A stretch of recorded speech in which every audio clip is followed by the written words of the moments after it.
پوچھا گیا مولا یہ قبر کا عذاب مومن پہ کیوں آتا ہے؟ کافر پہ عذاب آئے، منافق پہ عذاب آئے، دشمن امام پر عذاب آئے، وہ سمجھ میں آ جاتا ہے، مومن پہ قبر کا عذاب کیوں آتا؟ فرمایا اکثر و عذاب القبر، ایک ہارڈ اینڈ فاسٹ فارمولا تو نہیں، لیکن مولا کہہ رہے عذاب قبر زیادہ تر 3 ریزن سے مومن پہ آتا۔ ایک چغلخوری، یعنی مومنوں کو لڑانے کے لیے ادھر کی بات ادھر کہنا، ادھر کی بات ادھر کہنا۔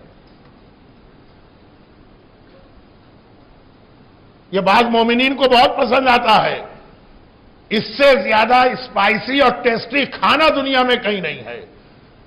اس کی بات اس سے کوٹ کی، اس کی بات اس سے کوٹ کی۔ نمبر 2، نجاست سے اپنے آپ کو، اپنی باڈی اور کپڑے کو نہ بچانا۔ اور نمبر 3، رزق حرام۔ من اکل لقمۃ من حرام، جس نے ایک لقمہ حرام کا کھایا 40 دن اللہ اس کی نماز قبول نہیں کرے گا، 40 دن اللہ اس کا روزہ قبول نہیں کرے گا، 40 دن اللہ اس کی دعا قبول نہیں کرے گا۔ تقوی ختم، پورا تقوی ایک لقمہ حرام میں ختم ہوتا۔ بھئی جہاں نماز نہیں، روزہ نہیں، دعا نہیں، تو تقوی کہاں بچا؟ تو ایک ہی حدیث، اور یہ